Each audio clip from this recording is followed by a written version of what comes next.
Hi, I'm Setwun, and I'm here at Liveschool today recording some drum loops onto a musical idea I have in Push 3.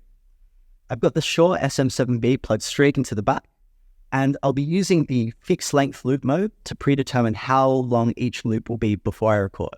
That way, once the 4 bars are done, which is what I've selected, it'll auto play back, and therefore I can record an additional part next to it or a new take underneath in session view.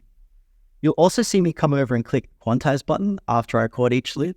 That's going to adjust each of the sort of audio transients so that it locks right into the grid if I've sort of played something late or a little bit early. Let's see how the workflow goes.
As we can see, this is a really great workflow for recording different audio loops straight into the Push 3.